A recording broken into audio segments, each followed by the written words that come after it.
মা আজকে Sunday special কি রান্না করেছো? আজকে বেশি রান্না করে দিই। হ্যাঁ, তবে সানডে স্পেশাল আছে চিকেন। চলো দেখাই, আসুন দেখাই কি রান্না করেছি। এই যে গরম গরম ভাত প্রথমেই দেখালাম। এই যে আলু সিদ্ধ মাখা, পেঁয়াজ, কাঁচা লঙ্কা, কাঁচা তেল দিয়ে আলু। দেখো বন্ধুরা, এটা কুঁদরি আছে না, তো সেই কুঁদরি পেঁয়াজ দিয়ে ভাজা করেছি, শুকনো লঙ্কা কালো জিরা ফোড়ন দিয়ে কুঁদরি ভাজা করেছি। এই যে পাট শাক ভাজা, শুকনো লঙ্কা ভাজা সঙ্গে আছে।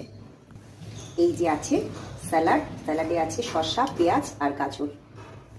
আর এই যে বন্ধুরা দেখো, গরম গরম চিকেনের কষা। খুব বেশি ঝোল করিনি, কষা কষাই করেছি। দেখো কেমন লাগছে তোমাদের, কেমন হয়েছে বলো কিন্তু। তো আর সানডে স্পেশাল রান্না এই আজকে ছিল।